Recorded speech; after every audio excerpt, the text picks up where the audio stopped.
I will make my opening remarks, and thereafter, in the order of the letters of BRICS, I will allow the other BRICS leaders to speak as well.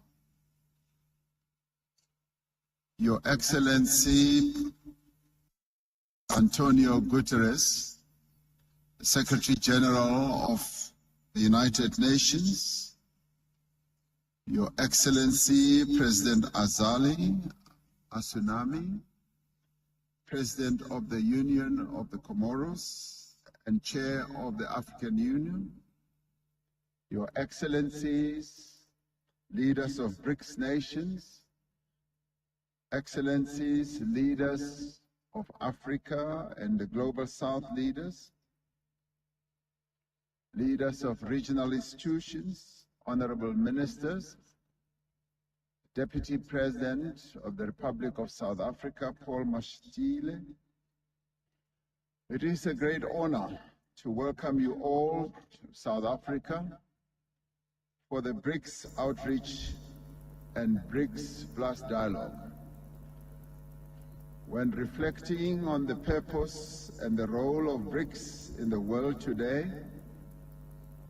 we recall the Bandung Conference of 1955, when Asian and African nations demanded a greater voice for the developing countries in world affairs. The conference called for the recognition of the equality of all nations, both large and small. We still share that common vision of a fair and a just world. We still seek to overcome polarity and division. We want a world without barriers between North, South, East, and West. We still seek a world in which we work together, underpinned by mutual respect.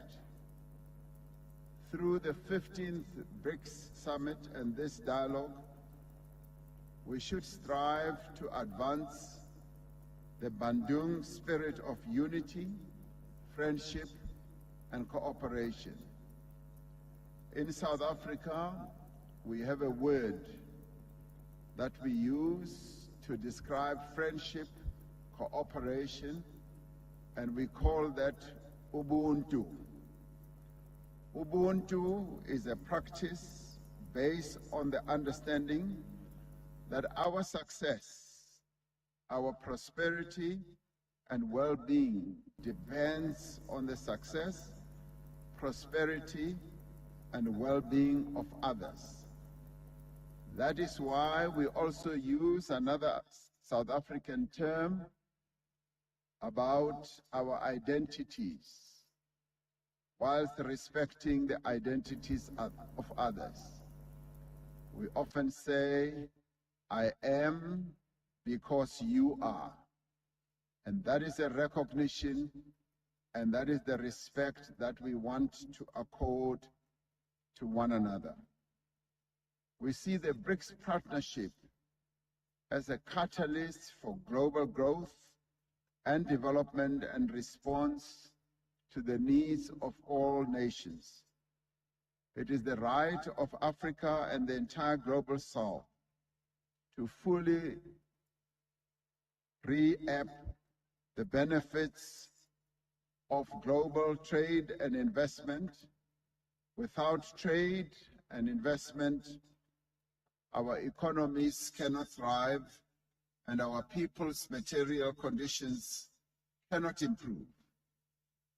As the African continent, we are determined that the continent's substantial resources are harnessed for the benefit as well as for the development of the people of Africa. The African Continental Free Trade Area, once fully operational, will unlock the benefits of the continental market and generate substantial opportunities for African countries, but also for other countries. To make use of these opportunities, Africa is looking to BRICS partnership to unlock infrastructure and development financing. This was part of the founding vision of the new development bank. This bank is playing a leading role in efforts to increase the resilience of the global South and to bring fairness to the global trading system, the financial system, and to strengthen BRICS currencies. We have to reform global economic, financial, and political, as well as the multilateral trading system, so that we can create a conducive environment for fair trade. While many countries of the global South are seeking significant progress in industrialization, in technological development, in innovation, and the digital economy, they are not fully reaping the economic benefits of their efforts. By working together, by sharing skills and capabilities, by mobilizing resources, we will be able to give renewed impetus to the global growth and sustainable development. We need to move beyond expressions of solidarity towards inclusion, mutually beneficial economic cooperation as well. We trust that this dialogue that is being attended by some 65 countries will provide leadership, vision, and hope as we strive together for a better Africa and for a better world. It is for this reason that I welcome you all warmly, and I welcome you all on behalf of the BRICS leaders who have just issued their declaration, which outlines a number of important aspects. The BRICS leaders have also taken a decision to expand the BRICS membership, and that announcement having been made, we welcome those new members, but at the same time, that is the first phase, and other phases will follow, and we welcome various other countries in the partnership of the BRICS countries. So thank you very much, and thank you for being here. I thank you.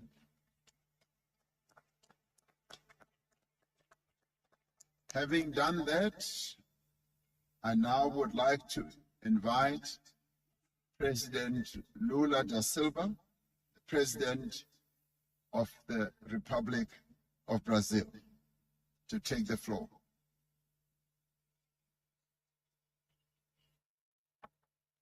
Obrigado, Presidente Ramaphosa. Obrigado, companheiros presidentes dos países que compõem os BRICS. Eu gostaria de cumprimentar o presidente Ramaphosa por dedicar este debate à parceria dos BRICS com o Sul Global, em especial com a África. É hora de revitalizar a cooperação entre os países cooperation between developing countries. Temos hoje o surgimento de novos desafios que se somam aos problemas de longa data. Fomos atingidos por uma pandemia, por novos conflitos e por uma grave emergência climática. No momento em que trabalhávamos pela implementação dos objetivos de desenvolvimento. Quando adotada a Agenda 2030, when the Agenda 2030 was adopted, it outlined a path for a better future. Today, half of the targets are delayed, and we have seen setbacks or stagnation in pretty much a third of them. Food insecurity went back to 2005 levels. Democracy, in many places, is under threat by extremism or as corroded by xenophobia. Once more, we are under the risk of a nuclear war. The world has gone backwards. Many of the answers that we seek for us to build a world that will be more equitable are located in Africa. COVID-19 has eliminated thousands of lives, although the unjustifiable hurdles to access to vaccines to Africa, they presented a very low mortality rate. Nevertheless, while concerns of security limited more and more the sharing of technologies, the African Union launches a digital transformation strategy, and hundreds of startups and innovation centers come up in Africa. At the same time, where proliferates unilateral measures that threaten the integrity of the trade regime, the African continent has become in the largest free trading area of the planet, with 1.3 billion people and a combined GDP of $3.4 trillion. As multilateral bodies fail to respond to the threats to peace, the African Union takes growing protagonism in the conflict resolution.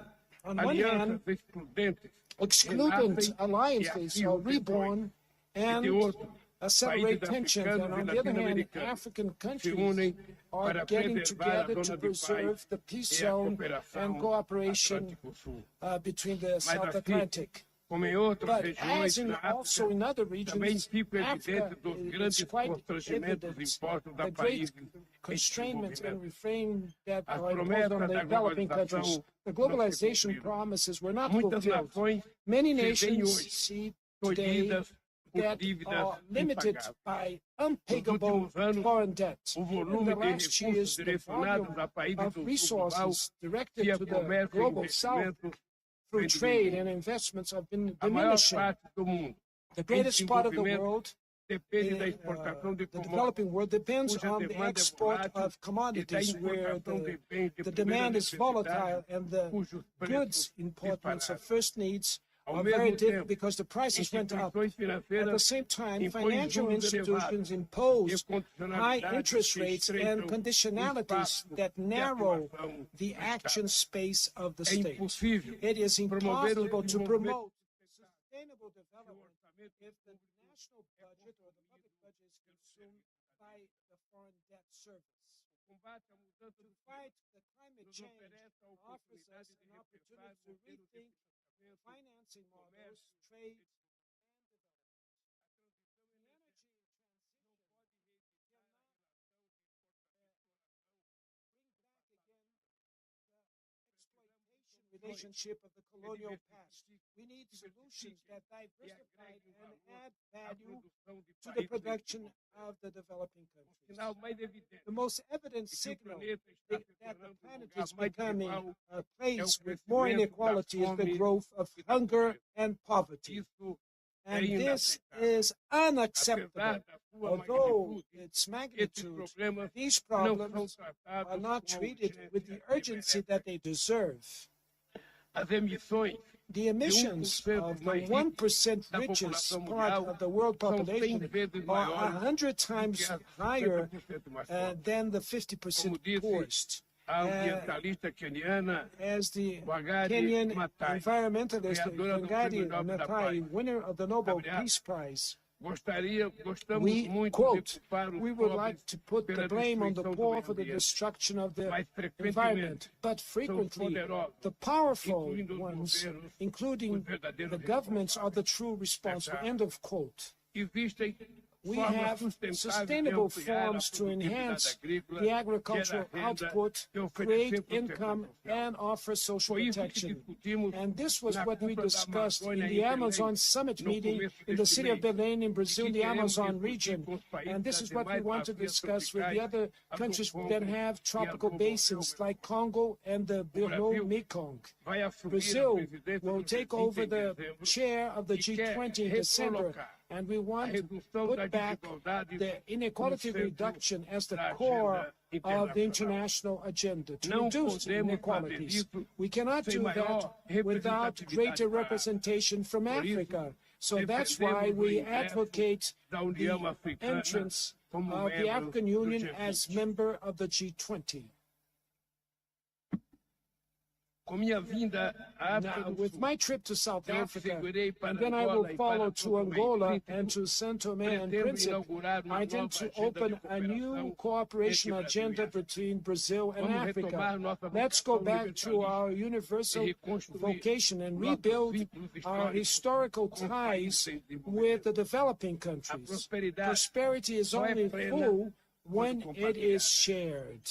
The presence here of dozens of leaders from the global south shows that the world is much more complex than the mindset that came from the World War, the Cold War, that some wants to reinstall. And instead of following the rationale of competition that imposes automatic alignments and that will foster mistrust, we have to strengthen our collaboration within the global south. The world with welfare and well-being for all is only possible if we have an international order that will be more inclusive and more solidarity. Thank you very much. Thank you, President Lula da Silva.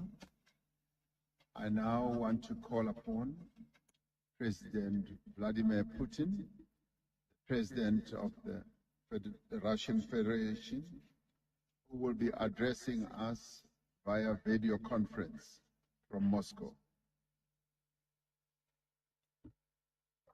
Уважаемый президент Рамапhosa, уважаемые главы государств, коллеги.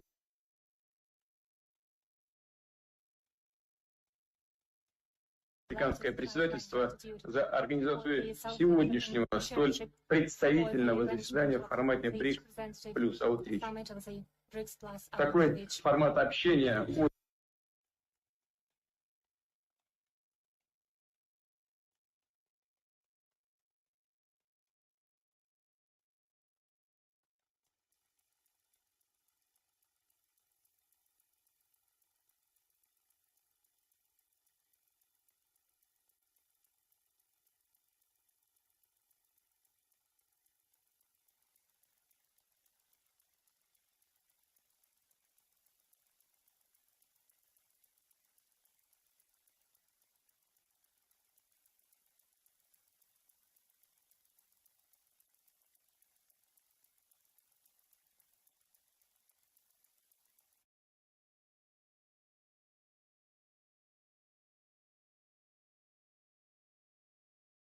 In fact, the President of Brazil mentioned the debt burden under the guise of benign mottos of human rights and so on, try to resolve their problems at someone else's extent by pumping out resources of of other countries. The President of Brazil mentioned the debt burden of developing countries.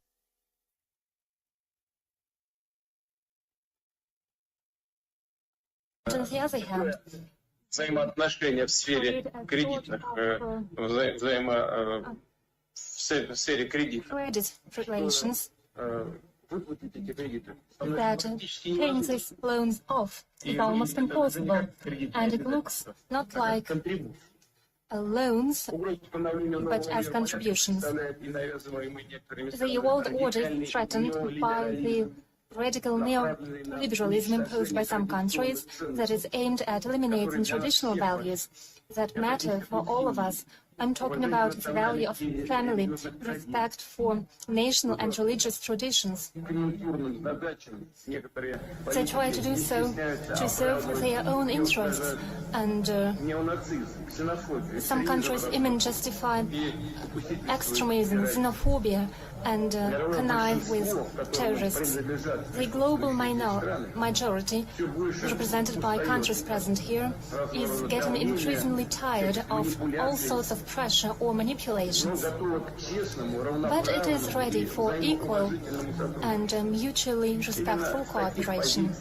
That is the attitude taken by the BRICS countries. That's how we treat the development of multifaceted relations with many countries present here and uninterested countries on the regional and global basis, including such regional structures as CIS, Shanghai Cooperation Organization, Caribbean countries, the Gulf countries.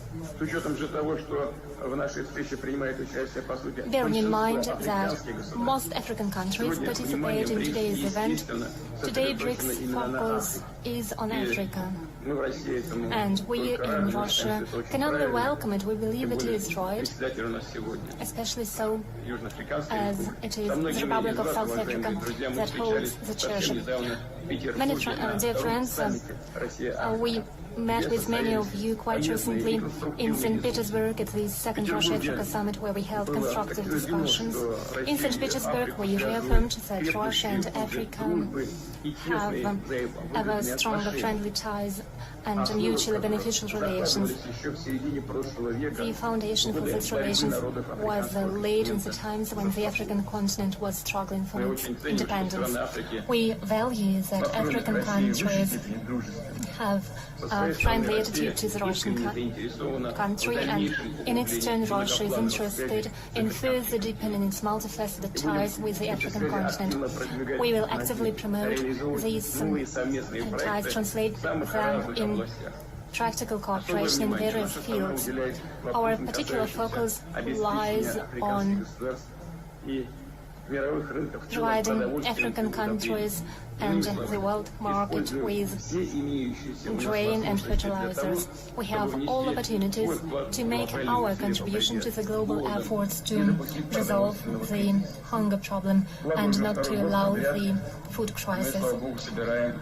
So we can only welcome that for the second year in a row we have record crop yields. And as I already mentioned, in the coming months, as a priority assistance project, we'll allocate 25 to 50 tons of grain to African countries, and we'll ship it free of charge. That's what we mentioned in St. Petersburg. Right now we are concluding negotiations with our African countries on these issues. We are doing so despite the obstacles created by others, in particular illegitimate sanctions imposed against our exports that complicate insurance and settlement.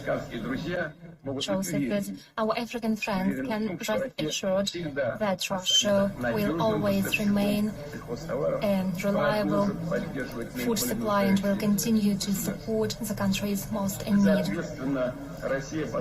Russia takes a responsible attitude to its obligations in terms of energy exports.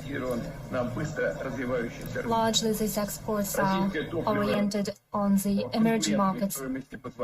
Russian raw materials and fuels make it possible for the friendly countries, including African countries, to contain price rises and enhance agricultural and industrial production, thus strengthening their energy security and economic resilience.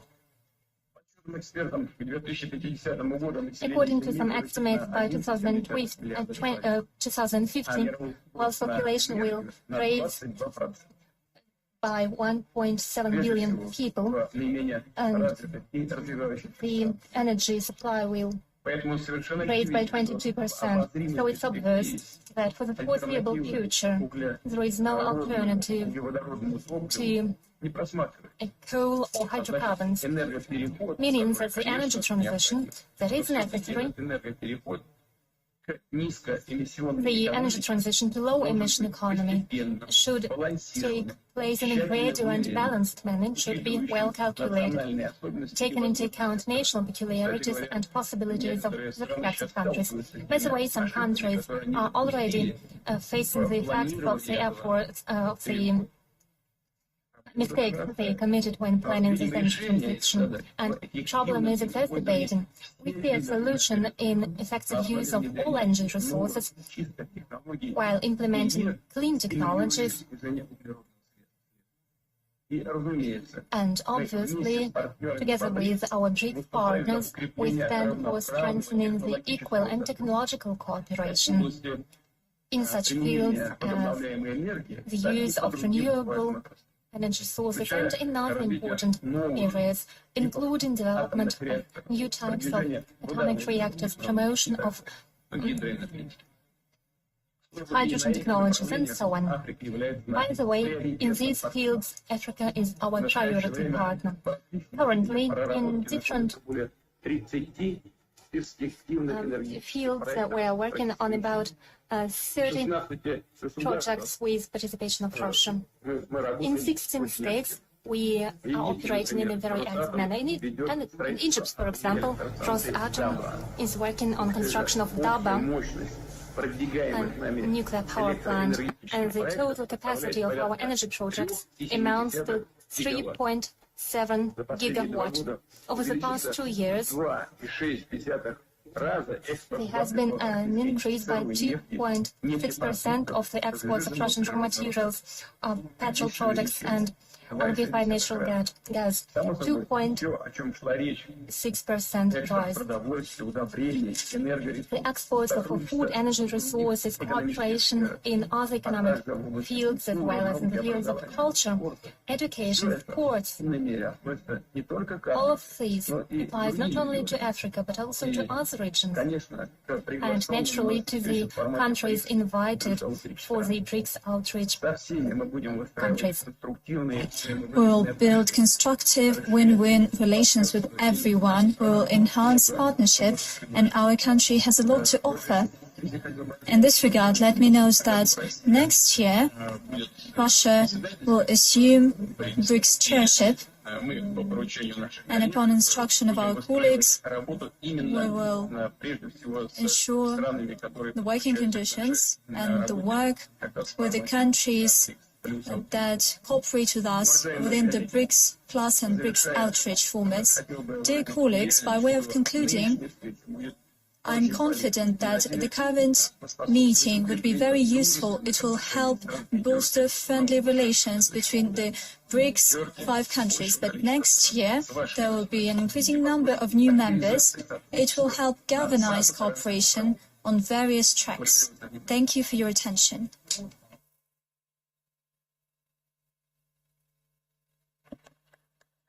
Thank you very much, President Putin. I now want to call upon Honorable Prime Minister of India, Mr. Narendra Modi, to take the floor.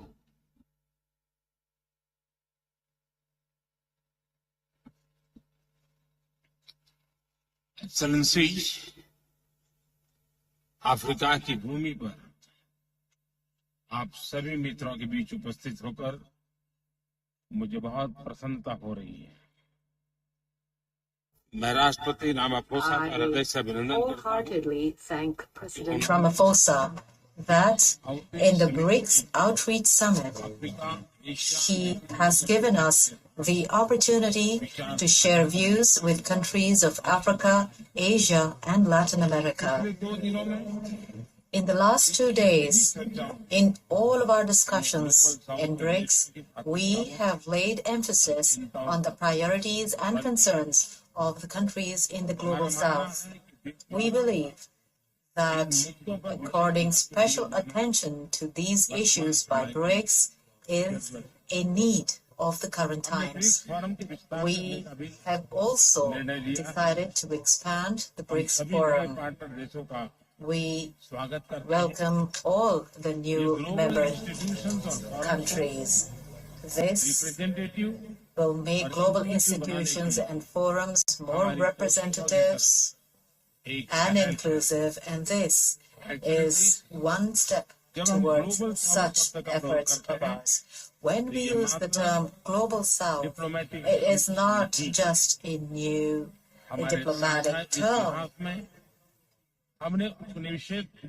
In our shared history, we have together opposed colonialism and apartheid. It was in this land of Africa that Mahatma Gandhi developed the powerful concepts of nonviolence and peaceful resistance, tested them here, and then used them in India's freedom struggle.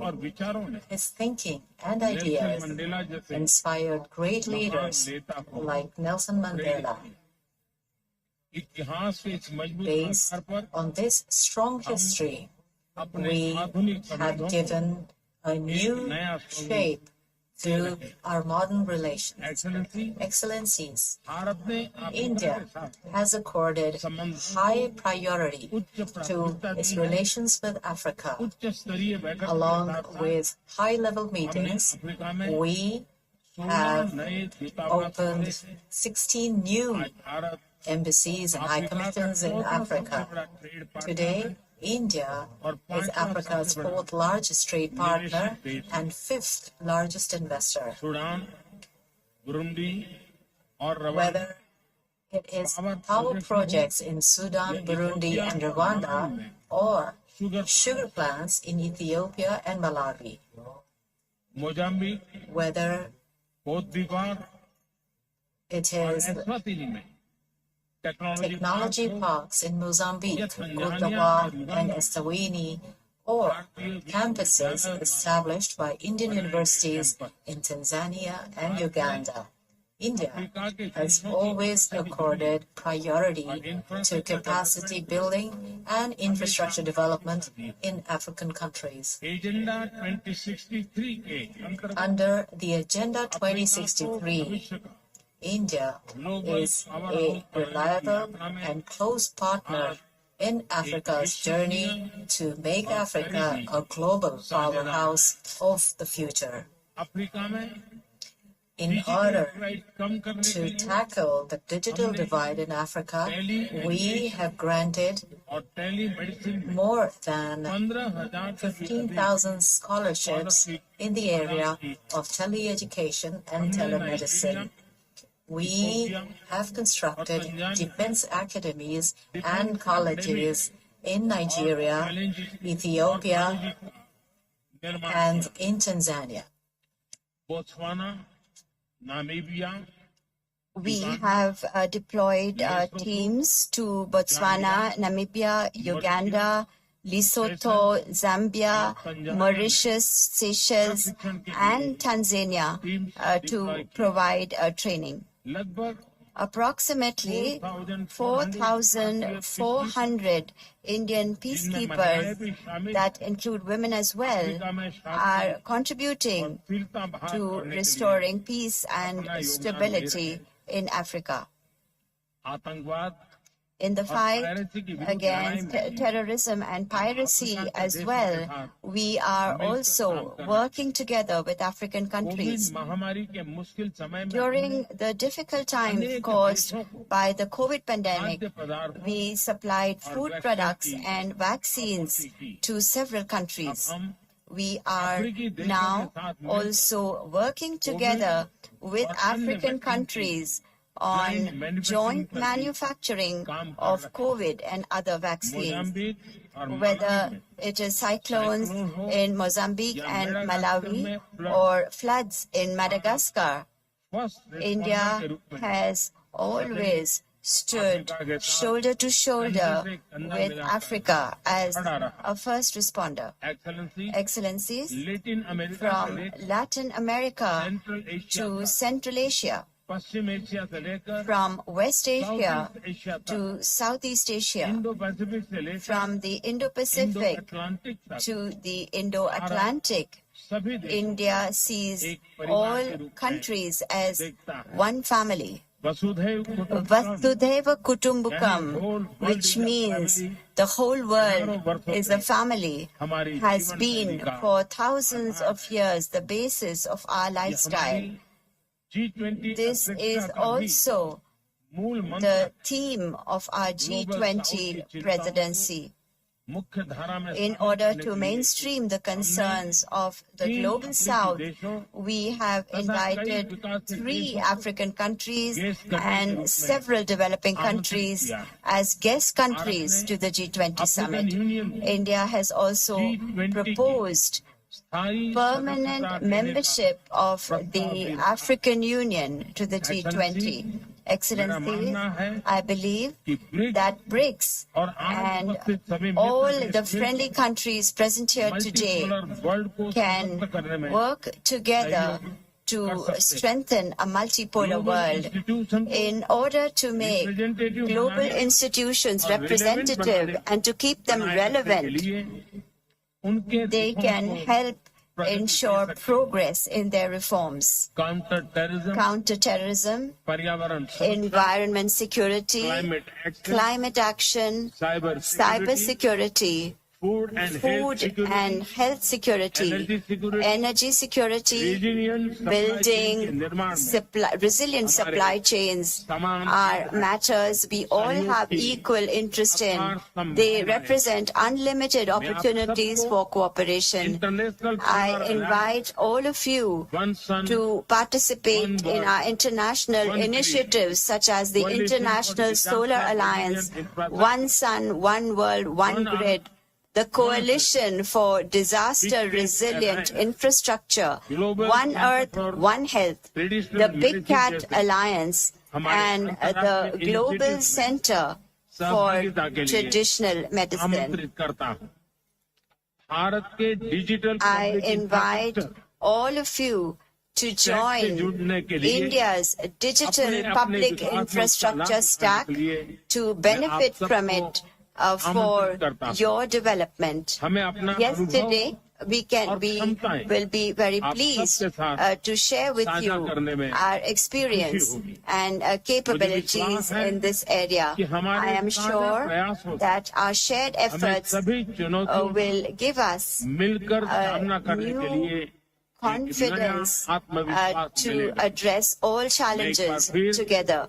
I once again express my gratitude to all of you and in particular to President Ramaphosa for this opportunity. Thank you.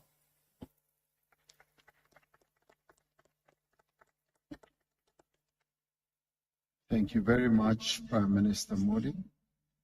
It now gives me pleasure to ask President Xi Jinping, President of the People's Republic of China, to take the floor.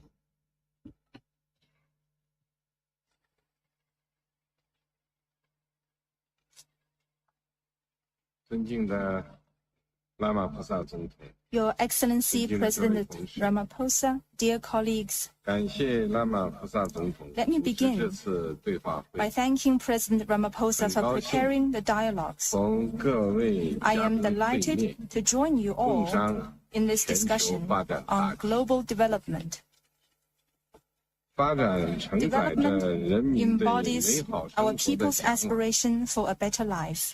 是发展中国 It 家 is 的第一要 the 务， top priority for developing 也 countries 是人类社 and 会 a timeless 永恒主题。 theme for humanity. 今年是联 As 合国 the UN 2030年 2030 Agenda 可持 for 续发展议 Sustainable 程的 Development 中期评 is 估年， due for a midterm review this year. 目前多数 The 可持 delivery 续发 of 展目 most 标 SDGs 落实缓慢， remains 令 slow. 人担忧。 This is a cause for concern, 全球发展事业 and the global development endeavor 巨大挑战， faces formidable challenges. 国际社会 The international 要以 community 天下之 must 力为 pursue the larger interests of all countries, respond to people's concerns, 推动发展问 and 题 restore development 重回国际 to 议 the 程的 center 核心， of the international agenda. The representation and voice of developing countries in global governance should be increased, and developing countries be supported in realizing better development. It is also important to uphold true multilateralism, forge a global development partnership, and create a secure and stable international environment for shared development. Colleagues, over the years, China has stood in solidarity with fellow developing countries through thick and thin. China has been and will always remain a member of developing countries. I propose the Global Development Initiative precisely for the purpose of calling on the world to stay focused on development and lending impetus to the implementation of the 2030 Agenda. Last year, China held the first high-level dialogue on global development, where a host of measures for development cooperation were unveiled. Encouraging progress has been made since then. We have put development first and allocated more resources. China has set up a global development and South-South cooperation fund with a total funding of $4 billion. And Chinese financial institutions will soon set up a special fund of $10 billion dedicated to the implementation of the GDI. We have taken results-oriented actions and deepened practical cooperation from Asia to Africa, from Pacific Island countries to the Caribbean. Over 200 cooperation projects have come to fruition, and cooperation mechanisms are growing in areas such as poverty reduction, education, and health. We have unleashed the power of innovation and built up momentum for development. Under the GDI, we have prioritized green development, new type industrialization, the digital economy, and some other key areas, and pursued a partnership on new industrial revolution to boost high-quality development. We have tided over difficulties together and made development more resilient. Food and energy security bear on the economy of a country and the well-being of its people. We have launched a China FAO South-South Cooperation Trust Fund, implemented the Food Production Enhancement Action, and provided food assistance to and shared agro-tech with many countries. We have also initiated a global clean energy cooperation partnership with a view to achieving energy security. China is a friend that Africa can count on. Over the past decade, China has provided a large amount of development assistance to Africa and helped build more than 6,000 kilometers of railway, over 6,000 kilometers of highway, and 80-plus large power facilities on the continent. Going forward, China will carry out more cooperation with African countries to support Africa in enhancing its own capacity for development. Specific measures will be taken such as providing satellite mapping data products, implementing a smart customs cooperation partnership, and launching with UNESCO a GDI for Africa's future action plan to support sustainable development in Africa. Colleagues, a Chinese adage reads, victory is ensured when people pool their strength. Success is secured when people put their heads together. Let us stay committed and united to build a community of shared development and make sure that in the process of global modernization, no country is left behind. Thank you.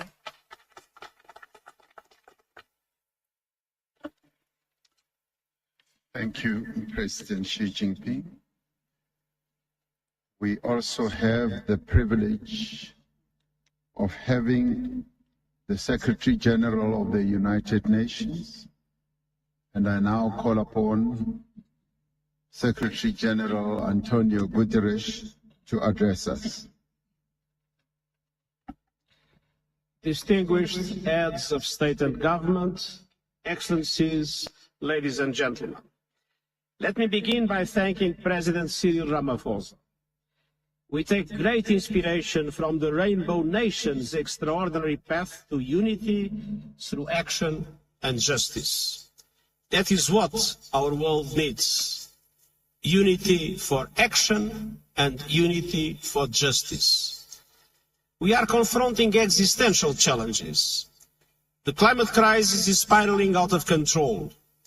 A global cost of living crisis is raging. Poverty, hunger, and inequalities are growing against the objectives of the Agenda 2030 for Sustainable Development. New technologies are raising red flags without a global architecture to deal with them. And geopolitical divides and conflicts are multiplying with profound global implications, especially the impacts from the Russian invasion of Ukraine. Excellencies, we are moving towards a multipolar world, and that is a positive thing. But multipolarity in itself is not enough to guarantee a peaceful or just global community. To be a factor of peace, equity, and justice in international relations, multipolarity must be supported by strong and effective multilateral institutions. Look no further than the situation in Europe at the dawn of the last century. Europe was multipolar, but it lacked strong multilateral mechanisms, and the result was World War I.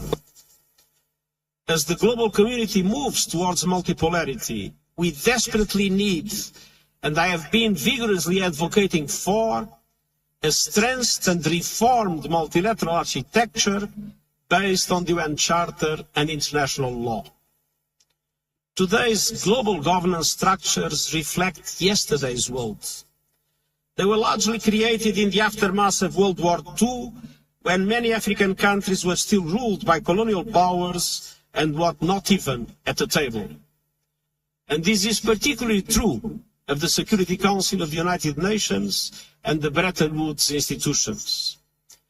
For multilateral institutions to remain truly universal, they must reform to reflect today's power and economic realities and not the power and economic realities of the post-Second World War. In the absence of such reform, fragmentation is inevitable. And we cannot afford a world with a divided global economy and financial system, with diverging strategies on technology, including artificial intelligence, and with conflicting security frameworks. The IMF estimates that such a fracture could cost 7% of global GDP, a cost that would be disproportionately borne by low-income countries, mainly in Africa. And so I've come to Johannesburg with a simple message. In a fracturing world with overwhelming crises, there is simply no alternative to cooperation. We must urgently restore trust and revigorate multilateralism for the 21st century. And this requires the courage to compromise in the reforms that are necessary for the common good. And it requires full respect for the UN Charter, international law, universal values, and all human rights, social, cultural, economic, civil, and political. And it requires much greater solidarity. Of course, none of this is easy, but it is essential. And it is essential especially for Africa. The African continent, a historic victim of slavery and colonialism, continues to confront grave injustices. On average, African countries pay 4 times more for borrowing than the United States and 8 times more than the wealthiest European countries.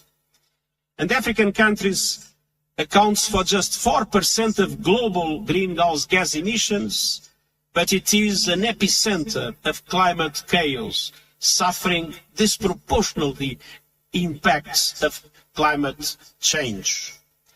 And so looking ahead, I saw 2 priorities for action and justice.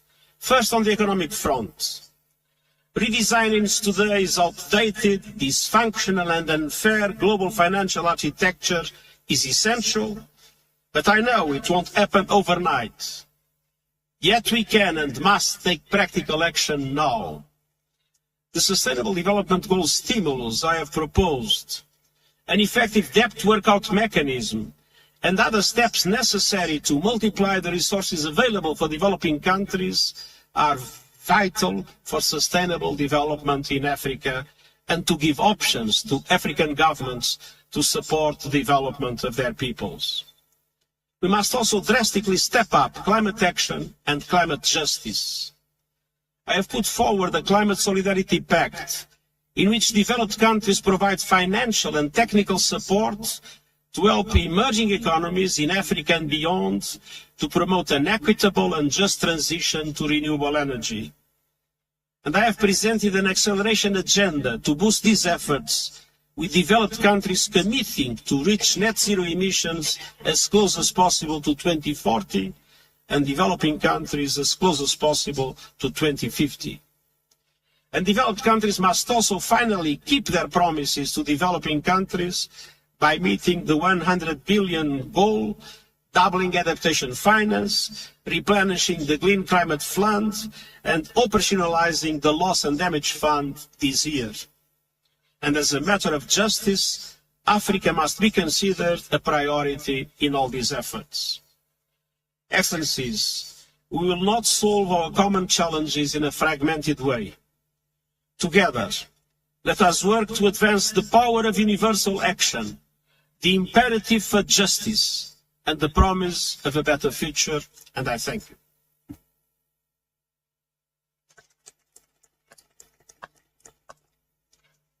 Thank you, Your Excellency, Secretary General of the United Nations. Your Excellencies, there are almost 65 of us, and this forum has been designed so that everyone should be able to make a statement. I will not be making any commentary in between to ensure that we do conserve time.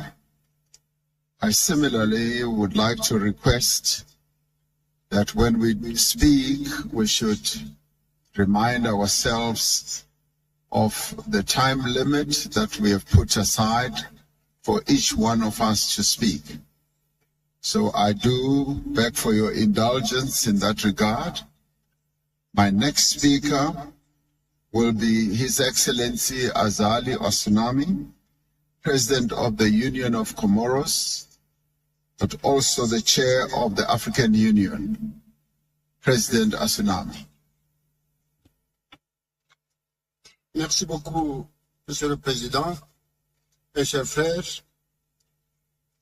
Monsieur Antonio Guterres, Secrétaire général de l'Organisation des Nations Unies, representative of the United Nations, dear colleagues, and then head of government, all protocol observed, I greet you in the name of God.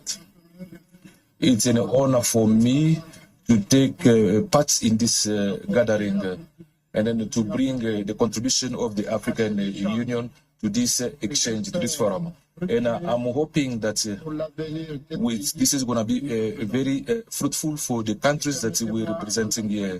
So allow me, before I get into the subject, to extend our thanks, our gratitude to President Ramaphosa, to the South African government and the South African people for the warm welcome that was given to us on our arrival in this country.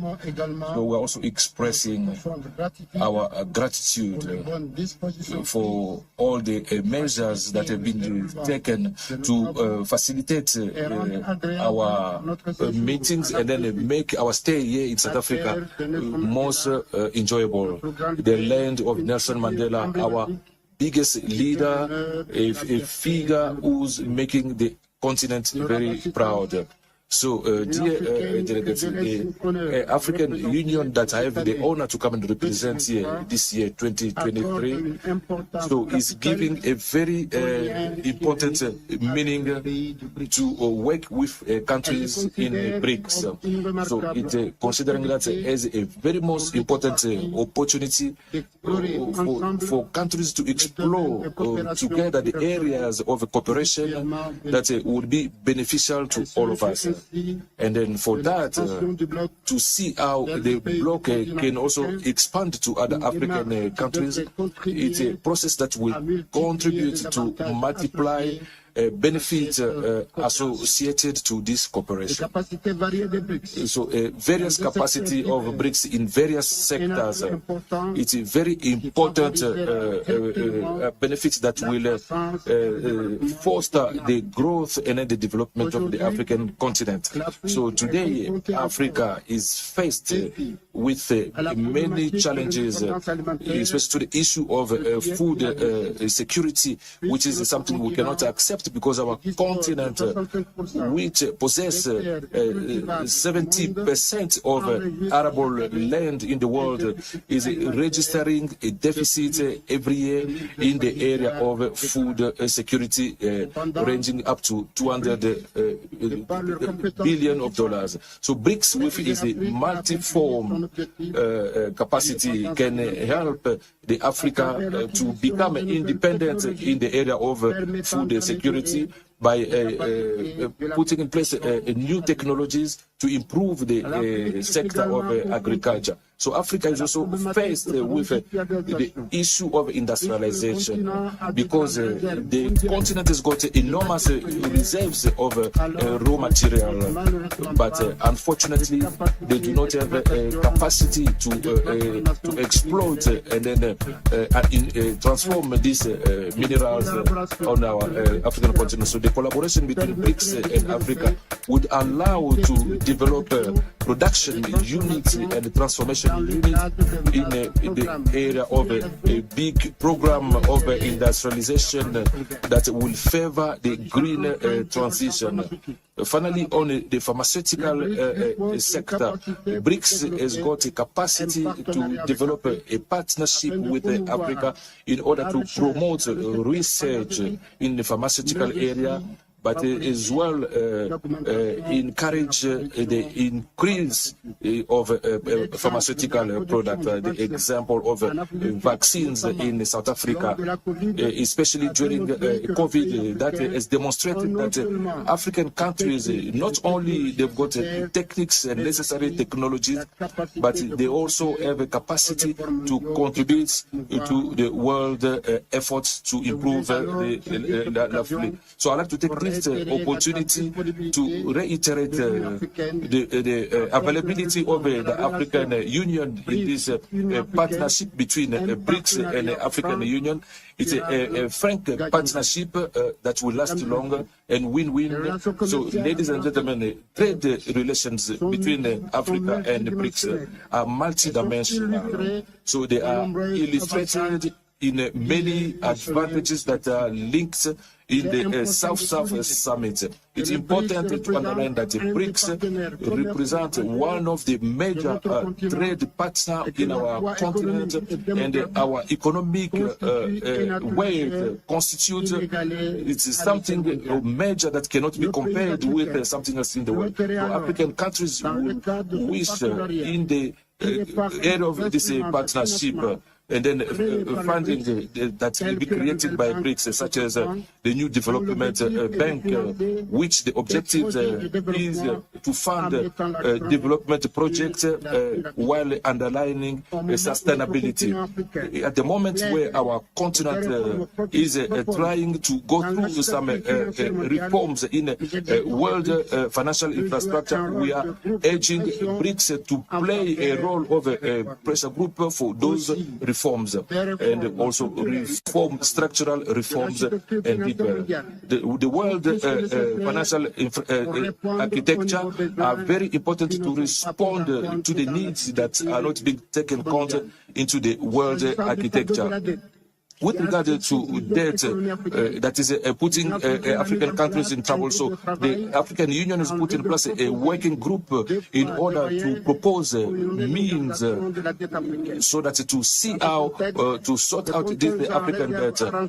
So that will be put in place by BRICS to benefit countries in our continent if those funds became operational. In fact, this would allow African countries to access loans with better conditions of repayment, which will be advantageous for countries that are facing prohibitive cost to the world financial market. Beyond all this, so that is linking the two parties, our continent is the potential to offer to BRICS benefit of opportunities, especially in the area of geopolitics, economics, security, and cultural sector. It's the case of the free trade area that are offering to the countries of BRICS unique opportunities to reinvigorate their effort to foster trade relations with emerging and developing countries. In this regard, the political commitment of Africa in favor of the free trade, the African trade area, as it was last year, the year 2023, as being the year of the acceleration of the implementation. I'm inviting BRICS to be more interested on this instrument, given that from the report from the SIA, the investment activities and trade of BRICS, they are going to offer important opportunities for the major agricultural sector that is not being exploited in Africa. Furthermore, the access of Africa in G20 that will offer also an opportunity to Africa, a central platform to amplify its position on world economic issues for a more inclusive multilateralism. It will also constitute an opportunity for the continent to work with BRICS in favor of the advent of a world economic governance that is more fair and just. All the actions that we are undertaking in the favor of BRICS and the development cannot last without peace and stability in the world. So I would also like to draw our attention on the agency so that we can seek together means to try and put an end to conflict in Africa, in particular for all extremism, the change of unconstitutional changes that is compromising the peace and stability and prosperity of our continent. So we also need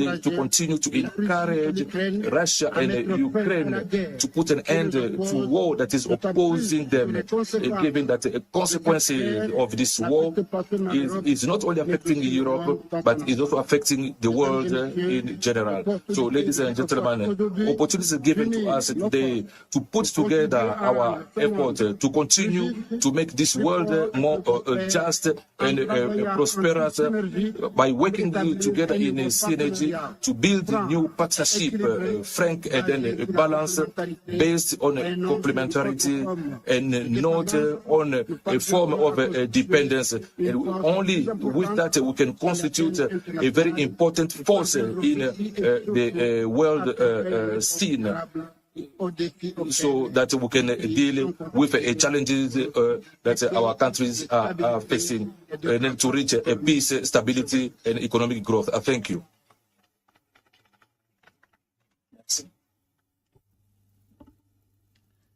Thank you, President Asunami.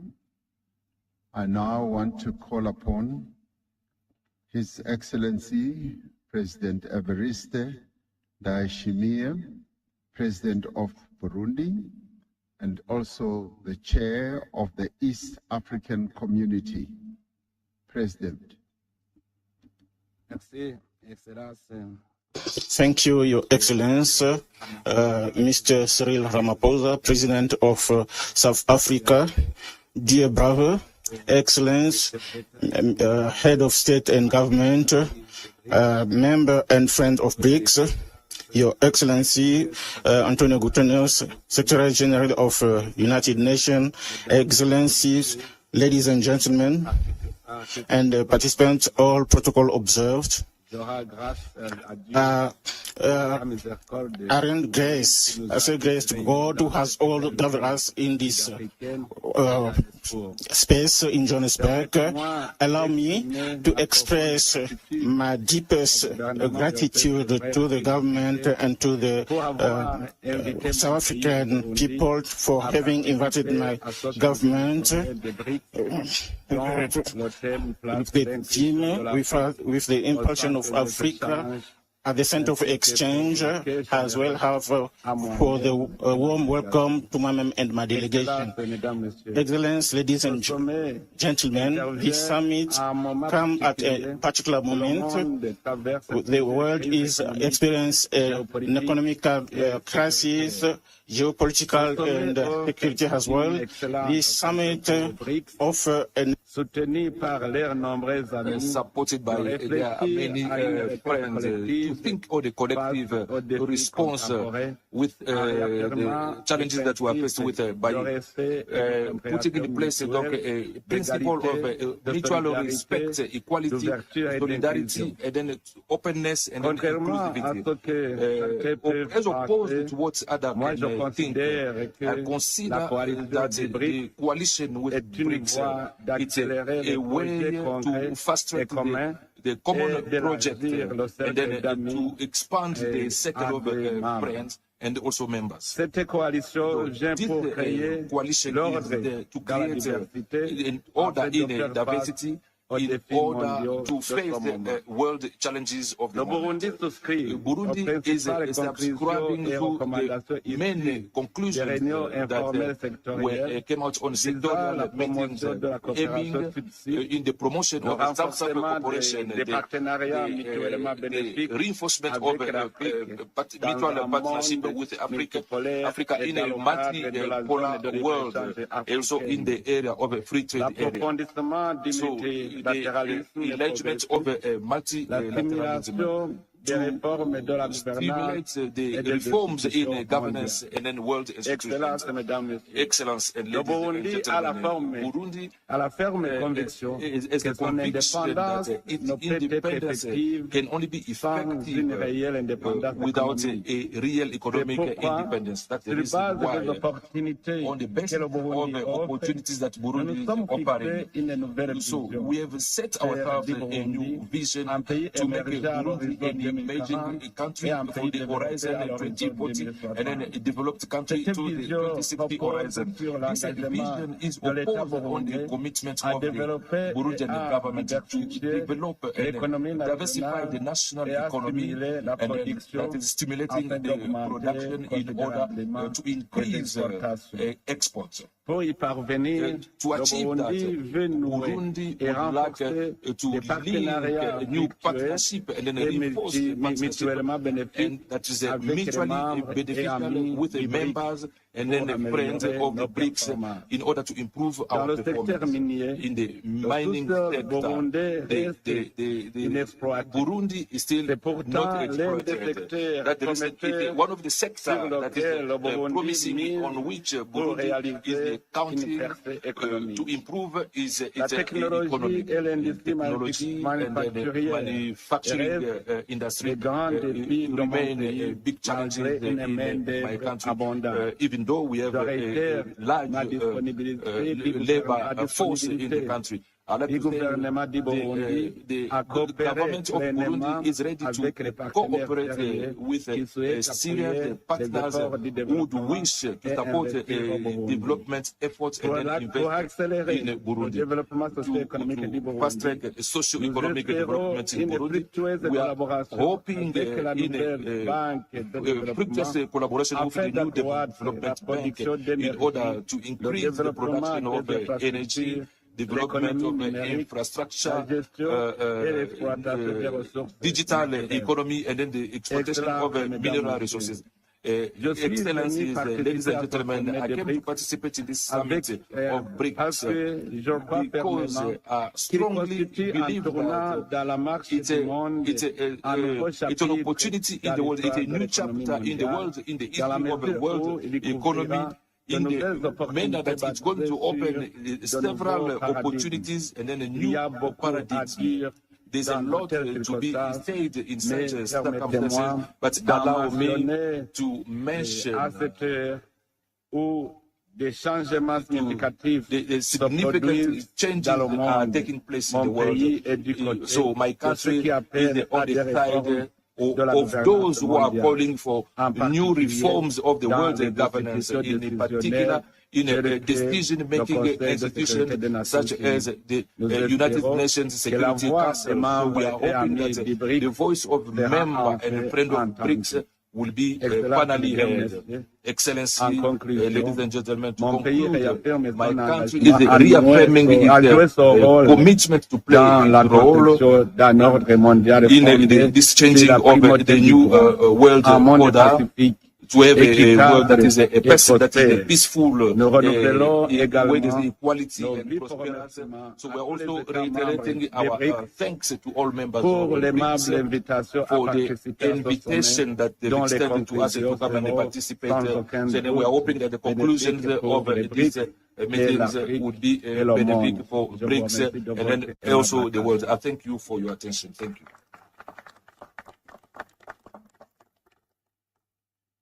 Thank you, President.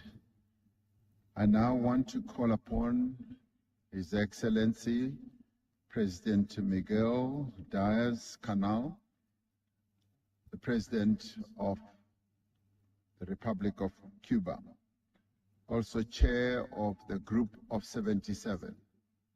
President Canel. Su Excelencia Cyril Ramaphosa, Presidente de la República de Sudáfrica, distinguidos jefes de Estado y de Gobierno y demás jefes de delegaciones, estimados participantes. Es un alto honor y un privilegio participar en una cumbre de BRICS, un mecanismo de integración que por su novedad y diversidad abre expectativas y esperanzas en el camino del fortalecimiento del multilateralismo que hoy resulta tan urgente como imprescindible para el destino mismo de la humanidad. Valoramos mucho que esta cita acontezca en tierras africanas, cuna de una parte de nuestros ancestros que alimenta de forma fundamental la esencia misma de la identidad cubana. La satisfacción es aún mayor porque nos trae a Sudáfrica, país al que nos unen históricos lazos de hermandad. Cerca de 400.000 compatriotas contribuyeron a la lucha contra el apartheid en tierras africanas. 2.289 de nuestros combatientes internacionalistas cubanos